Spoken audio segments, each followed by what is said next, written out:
دیکھتی آنکھوں اور سنتے کانوں کو میری طرف سے السلام علیکم۔ خواتین و حضرات، آج ہم بات کرنے جا رہے ہیں حمل پر، ٹھیک ہے۔ حمل کے لیے بہترین دن کون سا ہوتا ہے اور کس ٹائم پہ کیا جائے مباشرت، تو حمل ٹھہرنے کے زیادہ امکانات ہوتے ہیں، اور کچھ ٹپس آپ کو بتائیں گے، ٹھیک ہے، تاکہ آپ انہیں اپنی زندگی میں اپلائی کر کے وہ بے اولادی سے جو محروم لوگ ہیں وہ اولاد کی خوشی سے دوچار ہو سکیں۔ تو یہ کوئی میں اپنے سے باتیں نہیں کر رہا، بلکہ یہ میرے پاس ایک بک ہے، ٹھیک ہے، وہاں سے تجربہ کار لوگوں کی، جو ڈاکٹر ہیں، حکماء ہیں، ان کی باتیں میں آپ کے ساتھ شیئر کروں۔ اگر کوئی کہاں سے مسٹیک ہو، آپ کو لگے کہ آپ نے بات غلط کی ہے، تو آپ کمنٹ میں بتا سکتے ہیں، ٹھیک ہے۔ تو جی بات کر لیتے ہیں حمل پریگننسی پر، ٹھیک ہے۔ عورت کو حیض ماہواری آنے کے تقریباً 14 دن کے بعد مباشرت کی جائے تو استقرار حمل کے زیادہ امکانات ہوتے ہیں، ٹھیک ہے۔ بات سمجھ جائیں آپ کہ ماہواری کے 14 دن بعد اگر مباشرت کی جائے تو اس میں زیادہ چانسز ہوتے ہیں کہ حمل ٹھہر جائے گا۔ استقرار حمل کے لیے مباشرت کی جائے، نہ کہ مباشرت سے استقرار حمل، یعنی کہ آپ حمل ٹھہرانے کے لیے مباشرت کریں، نہ کہ صرف لطف حاصل کرنے کے لیے، انجوائے کرنے کے لیے سیکس کریں، کیونکہ اگر آپ ایسا کرتے ہیں تو ایسے اس کا نقصان یہ ہوتا ہے کہ آپ کا جو منی ہے وہ ضائع ہو جاتی ہے، اور اگر ضائع ہو تو ظاہر سی بات ہے عورت کا بیضہ اور مرد کی منی بار بار صرف انجوائے کے لیے ضائع ہوتی رہے، تو اس کا نتیجہ یہ ہوتا ہے کہ پھر وہ جب اولاد کا ارادہ کیا جائے حمل کے لیے تو پھر وہ اس قابل نہیں رہتی کہ اسے حمل ٹھہر جائے، ٹھیک ہے۔ آگے بات کرتے ہیں جی، لیکن آج کے دور میں مباشرت اول اور استقرار حمل دوم ہو گیا ہے، یعنی کنڈم وغیرہ استعمال کر کے صرف انجوائے کرنے کے لیے مباشرت کی جاتی ہے، لیکن یہ بالکل غلط طریقہ ہے۔ اس الٹ چکر نے ہی تمام حالتوں کو بدل دیا ہے، جس کا نتیجہ بے شمار امراض، جی آگے پڑھ لیتے ہیں، بے شمار امراض، کمزوری اور کمی عمر وغیرہ کی صورت میں ظاہر ہے، ٹھیک ہے۔ جانوروں میں یہ بات نہیں ہے، اگرچہ نسل کی خرابی کے سبب ان میں بھی وہ بات رہی، لیکن انسان کی طرح مباشرت کی وجہ سے نہیں۔ مادہ جانور جب حیض دور میں ہوتی ہے تبھی نر جانور اس کے ساتھ مباشرت کی خواہش کرتا ہے۔ صرف اتنا ہی نہیں بلکہ استقرار حمل کے بعد پھر نر جانور مادہ جانور کی طرف دیکھتا بھی نہیں ہے۔ یہ آپ نے دیکھا ہوگا، ٹھیک ہے، آپ کے اپنے مشاہدے میں بھی یہ بات آتی ہوگی کہ جب ایک مرتبہ حمل ٹھہر جائے نا، ٹھیک ہے، حاملے کی طرف پھر نر جانور جو ہوتا ہے نا وہ مادہ کی طرف دیکھتا بھی نہیں ہے شہوت کی نظر سے یا مباشرت سے، کیونکہ اسے پتہ ہوتا ہے ایک پیریڈ ہے، ٹھیک ہے۔ جب وہ پیریڈ شروع ہوتا ہے تبھی وہ اس کے لیے بے چین ہو۔ دیکھیں کتنا ایک زبردست ہمیں میسج مل رہا ہے کہ ایک پیریڈ میں ہی آپ اگر کام کریں گے اور صرف حمل کے لیے کریں گے تو آپ اسے اچھے طریقے سے سر انجام دے پائیں گے، نہ کہ صرف انجوائے کرنے کے لیے۔ اچھا، چرند پرند سب میں یہی طریقہ کار ہے، لیکن حضرت انسان علم و عقل اور تہذیب و تمدن رکھنے کے باوجود اس سلسلے میں جانوروں سے بھی گیا گزرا ہے، یہ اسے تسلیم کرنا ہی پڑے گا۔ آپ اسے تسلیم کر رہے ہیں تبھی ہم اس بات کو پہنچ سکتے ہیں کہ دیکھیں جانور جو ہیں ایک فطری طریقے سے کرتے ہیں، کبھی ان میں یہ آپ نے چیزیں نہیں دیکھی ہوں گی، بہت ہی کمی مشاہدے میں آتا ہے بات کہ کسی کے حمل ٹھہرا نہ ہو، لیکن اکثر و بیشتر 90 to 95% جانوروں میں حمل ٹھہرنے کے زیادہ چانس ہوتے ہیں۔ اس کی وجہ یہ ہے کہ وہ فطری طریقہ استعمال کرتے ہیں، ٹھیک ہے۔ کثرت مباشرت کے نتیجے، غیر فطری فعل اور مختلف عورت مردوں سے مباشرت کے نتیجے میں بے شمار افراد کی زندگی درخت کی جڑ میں دیمک لگ جاتی ہے اور وہ جلدی اپنی زندگی ہار جاتے ہیں۔ ایسے ہی مردوں کو ذیابیطس، آتش، زوزاک وغیرہ امراض لاحق ہو جاتے ہیں۔ ان کو جو مباشرت مطلب زنا وغیرہ اور کیا کہتے ہیں اسے لواطت وغیرہ، ان چیزوں میں پڑ جاتے ہیں، ٹھیک ہے، غیر فطری طریقے سے انجوائے کرتے ہیں سیکس کو، تو وہ ان کو کیسی اس قسم کی خطرناک بیماریاں لگ جاتی ہیں، ٹھیک ہے۔ مندرجہ بالا بیماریوں کے بارے میں آگے تحریر کریں گے، یہاں اتنا ہی سمجھ لینا کافی ہے۔ آگے چلتے ہیں جی، کہ مرد مادہ منویہ اور عورت کے بیضہ کے ملاپ میں ہی استقرار حمل ہوتا ہے، اور یہ استقرار بھی ماہواری کے 14ویں دن مباشرت کے نتیجے میں ممکن ہو سکتا ہے۔ بہت ہی زبردست پوائنٹ، اسے نوٹ کر لیں آپ کہ ماہواری کے 14ویں دن بعد ہی مباشرت کی جائے تب بھی حمل ٹھہرنے کے چانسز زیادہ ہوتے ہیں۔ ایک مرتبہ استقرار حمل ہو جانے پر پھر 9 ماہ کے بعد ماہواری کا آنا بند ہو جاتا ہے اور 10ویں ماہ وضع حمل زچگی ہوتی ہے۔ اچھا جی، آگے ہے ہمارا ٹاپک کیا ہے جی، مادہ منویہ کیسا ہونا چاہیے، ٹھیک ہے، یہ سمجھ لیں، آپ سمجھنے کی بات ہے۔ عام طور پر 15 سال کی عمر میں مادہ منویہ پختہ ہونے کا زمانہ شروع ہو جاتا ہے۔ 15 سال سے شروع ہوتا ہے کہ یہ مضبوط ہونا شروع ہوتا ہے، ٹھیک ہے۔ 20 سال کی عمر تک مادہ منویہ مکمل پختگی اختیار نہیں کر پاتا۔ اس عمر میں جتنی زیادہ مباشرت کی جائے گی مادہ منویہ اتنا ہی پتلا ہوتا چلا جائے گا۔ بہت ہی زبردست پوائنٹ انہوں نے کیے کہ اگر 15 سے 20 کے دوران جتنی زیادہ کی جائے گی، کیونکہ یہ عمر جو ہوتی ہے نا، ایج ہوتی ہے، اس کے پختہ ہونے کی ہوتی ہے۔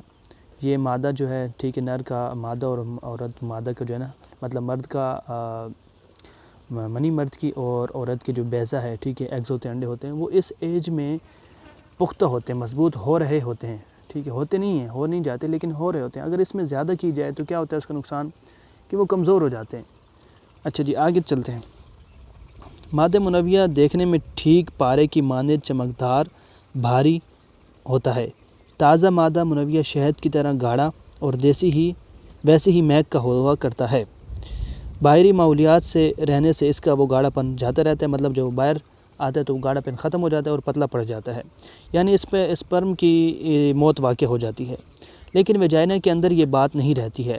جسمانی حرارت ان اسپرم کو زندہ رکھتی ہے اور وہ متحرک ہو کر پہلے ویجائنا میں اور پھر وہاں سے رحم میں پہنچ جاتے ہیں۔ مطلب وہ اندر جب ویجائنا میں جاتا ہے مادہ منویہ تو پھر وہاں پر جا کر یہ ایک دم زندہ ہو جاتے ہیں اور مرتا نہیں ہے، اس کی موت واقع نہیں ہوتی، ٹھیک ہے، لیکوڈ کی منی کی۔ اگر باہر رہے تو یہ مر جاتا ہے، تو پھر وہ فلوپین ٹیوبر سے ویجائنا میں جاتے ہیں، پھر رحم میں پہنچ جاتے ہیں، ٹھیک ہے۔ ایسے میں مادہ منویہ میں اس سفیدی کے اندر بھی گاڑھی سفید لائن جیسی صورت دکھائی دیتی ہے، پھر بھی آنکھوں سے ان کا متحرک ہونا نہیں دیکھا جا سکتا۔ خوردبین سے دیکھنے پر وہ سفید دھار ہی دراصل اسپرم ہوتے ہیں۔ غیر پختہ مادہ منویہ کا رنگ سفید چٹا نہیں ہوتا۔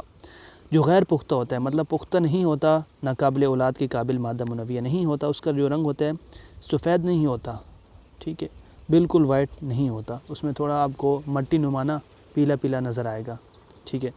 اچھا، پیلا، اس میں پتلا پن، اور آگے چلتے ہیں جی، پتلا پن اور سفید دھاریاں بھی بہت ہی چھوٹی دکھائی دیتی ہیں۔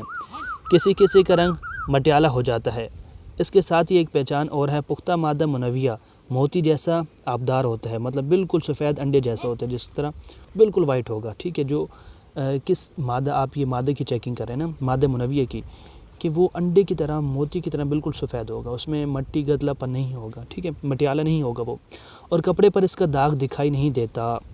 اچھا، جس جگہ یہ کپڑے پر لگ جائے، سوکھنے پر وہاں صرف مائع کی طرح کڑک نشان رہ جائے گا، لیکن کسی طرح کا وہاں گہرا داغ دکھائی نہ دے گا۔ اس کے برخلاف غیر پختہ مادہ منویہ نہ تو موتی جیسا آبدار ہوتا ہے اور نہ ہی صاف سفید ہی ہوتا ہے، ٹھیک ہے۔ اس لیے جہاں کپڑے پر لگے گا اس کا مٹیالہ داغ ضرور آئے گا۔ یہاں پر ایک بات سمجھ لینی چاہیے، اگر مرد کی بات کریں، مرد کے مادہ منویہ کی، اگر سفید کپڑوں میں اسے اطلام یا ویسے اگر ٹیسٹنگ ہوتی ہے، ٹھیک ہے، تو سفید کپڑوں پر اگر مادہ منویہ لگ جائے تو وہ بالکل سفید ہوگا، جو پختہ ہوگا، ٹھیک ہے، جسے کہتے ہیں کہ اس کا مادہ اسپرم ٹھیک ہے، ٹھیک ہے، اولاد کے قابل ہیں اس کے منی۔ دینی تو اللہ رب العزت نہیں ہے بے شک، لیکن اگر آپ نے ہاتھوں سے برباد کرتے رہیں تو یہ چیزیں بھی ہمیں دیکھنے میں آتی ہیں، ٹھیک ہے۔ انہیں اپنے ہاتھوں سے یا غیر فطری طریقے سے ضائع نہیں کرنا چاہیے۔ اگر ہو چکا ہے تو اس پہ آج سے ہی توبہ کر لیں، تاکہ آئندہ کے لیے آپ اولاد جیسی نعمت سے محروم نہ رہیں، ٹھیک ہے۔ اچھا، وائٹ کپڑے پہ آپ کو بالکل یہ وائٹ ہی نظر آئے گا، صرف کڑک پن نظر آئے گا، اس کا داغ جو ہوتا ہے نا، داغ مادے کا، ٹھیک ہے، منی کا، احتلام کا، وہ آپ کو وہاں پر نظر نہیں آئے گا، بلکہ کڑک پن محسوس ہوگا، تو وہ ہوگا پرفیکٹ، ٹھیک ہے۔ اور جس پہ تھوڑا مٹی نما داغ نظر آئے، کڑک پن ہوتا ہے لیکن نظر آ جائے جی یہ مادہ منویہ ہے، سفید کپڑے کی بات کریں تو وہ اس میں تھوڑی کمزوری پائی جاتی ہے، مٹیالہ مٹی طرح ہوگا، تھوڑا سا داغ اس کا نظر آئے گا کہ یہ یہاں پر مادہ لگا ہوا ہے، ٹھیک ہے، تو وہ کمزور ہوگا۔ اچھا جی، آگے چل لیتے ہیں۔ بیضہ المنہ، یہ اب آ جاتے ہیں کہ عورت کے بیضے کی بات کرتے ہیں، وہ کیسا ہونا چاہیے، کس نوعیت کو ہونا چاہیے۔ نوجوانوں کے مادہ منویہ کے متعلق جو باتیں تحریر کی گئی ہیں، ٹھیک وہی باتیں نوجوان عورتوں کے بیضہ یعنی ان کے انڈے جو ایگز ہوتے ہیں کے بارے میں بھی ہیں۔ ہمارے ملک میں 12 سے 15 برس کی عمر میں لڑکیوں کو حیض مینسز آنا شروع ہو جاتے ہیں۔ اگر شادی کے بعد مباشرت کی جائے تو اس کا ناپختہ بیضہ استقرار حمل فرٹیلائزیشن کے قابل نہیں ہوتا، تاہم اگر حمل قرار بھی پا جائے تو جنین بہت کمزور ہوں گے۔ عمدہ اور پھلنے پھولنے والی زمین کی اتنی ہی ضرورت ہوتی ہے جتنی کہ بیج کا عمدہ اور بہترین ہونا۔ یہ پوائنٹ بہت زبردست ہے، ٹھیک ہے۔ بیج چاہے کتنا ہی اچھا ہو اور زمین بنجر ہو تو بالکل بیکار ہوگا۔ یہی سبب ہے کہ پہلی مرتبہ حیض مینسز شروع ہونے کے بعد ہی تقریباً 80% لڑکیوں میں ماہواری آنا بند ہو جاتی ہے۔ اس طرح کئی مہینوں سے لے کر برس 2 برس تک یہی حالت ہو سکتی ہے۔ یہ زمانہ احتباس یعنی ثانوی حیض، بندش حیض ہوتا ہے۔ اس کے بعد جب دوبارہ ماہواری آنا شروع ہوتی ہے تو ہمیشہ باقاعدگی کے ساتھ جاری رہتی ہے۔ بعض لڑکیاں 11-12 سال کی عمر میں ماں بن جاتی ہیں، لیکن دیکھنے میں آتا ہے کہ ان کی اولاد مشکل سے زندہ رہ پاتی ہے، کیونکہ اس عمر میں دیکھا جائے نا، اگر ماں بننا بہت کم عمری میں تو یہ ہوتا ہے کہ کمزور اولاد، ہاں اگر کوئی کھاتے پیتے گھرانے ہیں، ٹھیک ہے، ایسے بھی عورتیں دیکھی گئی ہیں، بچیاں دیکھی گئی ہیں، کیونکہ 15 سال میں بالکل 30-35 سال کی پوری عورتیں معلوم ہوتی ہیں۔ تو وہ ان کی غذائیت پہ ڈیپینڈ کرتا ہے کہ وہ کیا کھا رہے ہیں اور کس گھرانے سے تعلق رکھتے ہیں، موروثی صلاحیت، وہ ایک علیحدہ بات ہے۔ دیکھنے میں اگر وہ ٹھیک لگتے ہیں تو پھر تو کوئی مسئلہ نہیں ہے، اگر صحت مند ہٹے کٹے، اگرچہ ویسے کمزور لاغر، جیسے عموماً ہمارے ہاں فاسٹ فوڈ کا زیادہ ہے، ٹھیک ہے، فاسٹ فوڈ ہم لوگ زیادہ استعمال کرتے ہیں، اس کی وجہ سے جی مشکل سے جسم پہ جو گوشت آنا شروع ہوتا ہے وہ 30 سال میں آتا ہے۔ تو جو پرفیکٹ ہے اس کی ایج جو ہے نا حمل کے لیے 20 سے 30 کے درمیان ہے۔ اس سے پہلے جو ہے نا اگر غذا دیکھا جائے، اگر آپ اچھی غذا استعمال کر رہے ہیں، خوراک استعمال کر رہے ہیں اور آپ کا جسم مفربہ ہے اس کے لیے، ٹھیک ہے، تو پھر تو کوئی ممانعت نہیں ہے اس میں، ٹھیک ہے۔ اچھا آگے چلتے ہیں جی۔